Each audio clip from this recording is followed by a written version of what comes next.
ಮದುವೆ ವಯಸ್ಸು ಮೀರುತ್ತಿದ್ದರೂ ಕಂಕಣ ಬಲ ಕೂಡಿ ಬರಬೇಕು ಅನ್ನುವುದಾದರೆ ಎಷ್ಟೇ ಕಷ್ಟಪಟ್ಟು ಹುಡುಕಿದರೂ ಕೂಡ ಸರಿಯಾದ ಕನ್ಯೆ ಅಥವಾ ವರ ವಧು ಸಿಗುತ್ತಿಲ್ಲ ಅನ್ನುವುದಾದರೆ ನಾವು ತಿಳಿಸ್ಕೊಡುವ ಹಾಗೆ ಈ ಪುಟ್ಟದಾದಂತಹ ಪರಿಹಾರ ಮಂತ್ರವನ್ನು ಹೇಳುವುದರಿಂದ ಶೀಘ್ರದಲ್ಲೇ ಕಂಕಣ ಬಲ ಕೂಡಿ ಬರುತ್ತೆ.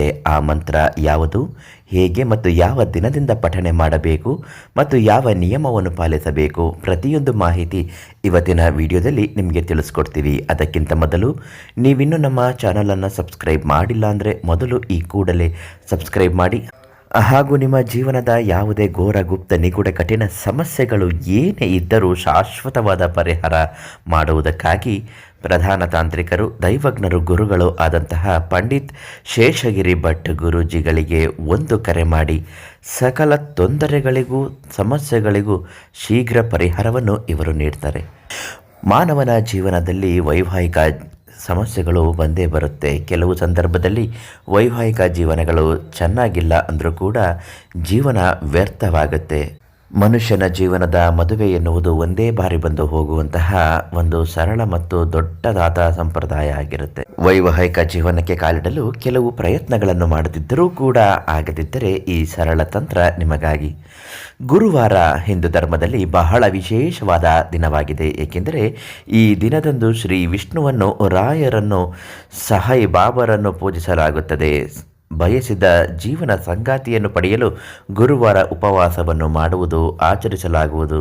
ಈ ವ್ರತದ ಫಲವಾಗಿ ವಿವಾಹಿತ ಸ್ತ್ರೀಯರಿಗೆ ಸುಖ ಸೌಭಾಗ್ಯ ದೊರೆಯುತ್ತದೆ ಹಾಗೂ ಅವಿವಾಹಿತ ಹೆಣ್ಣು ಮಕ್ಕಳಿಗೆ ಸರಿಯಾದ ಸಮಯಕ್ಕೆ ಕಂಕಣ ಬಲ ಕೂಡಿ ಬರುತ್ತದೆ. ಗುರುವಾರದ ದಿನ ಅದಕ್ಕಾಗಿ ಕೆಲವು ಮಂತ್ರಗಳನ್ನು ಪಠನೆ ಮಾಡಬೇಕು.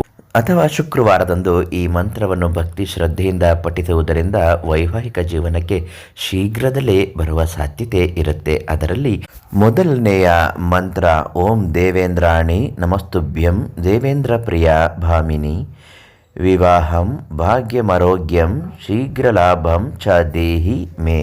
ಇದು ಮೊದಲನೇ ಮಂತ್ರ.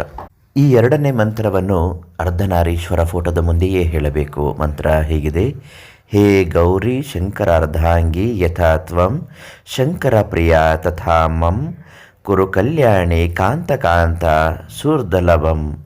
ಈ ಮಂತ್ರನ ನೀವು ಭಕ್ತಿಯಿಂದ ಪಠಿಸಿಕೊಳ್ಳಬೇಕು. ಹಾಗೂ ಮದುವೆ ಆಗೋದಕ್ಕೆ ಕೆಲವು ಯಂತ್ರಗಳನ್ನು ಸಿದ್ಧಿಪಡಿಸಿಕೊಡುತ್ತಾರೆ ಪ್ರಧಾನ ತಾಂತ್ರಿಕ್ ಶೇಷಗಿರಿ ಭಟ್ ಗುರೂಜಿ ಅವರಿಂದ. ಅದನ್ನು ಕೇಳಿ ಪಡೆದುಕೊಳ್ಳಿ, ಶೀಘ್ರ ವಿವಾಹ ನಿಮ್ಮದಾಗುತ್ತದೆ ಅಂತ ಹೇಳ್ತಾ ನಾಳೆ ಮತ್ತೊಂದು ಮಾಹಿತಿಯೊಂದಿಗೆ ನಿಮ್ಮನ್ನು ಭೇಟಿ ಮಾಡ್ತೀನಿ. ಧನ್ಯವಾದಗಳು.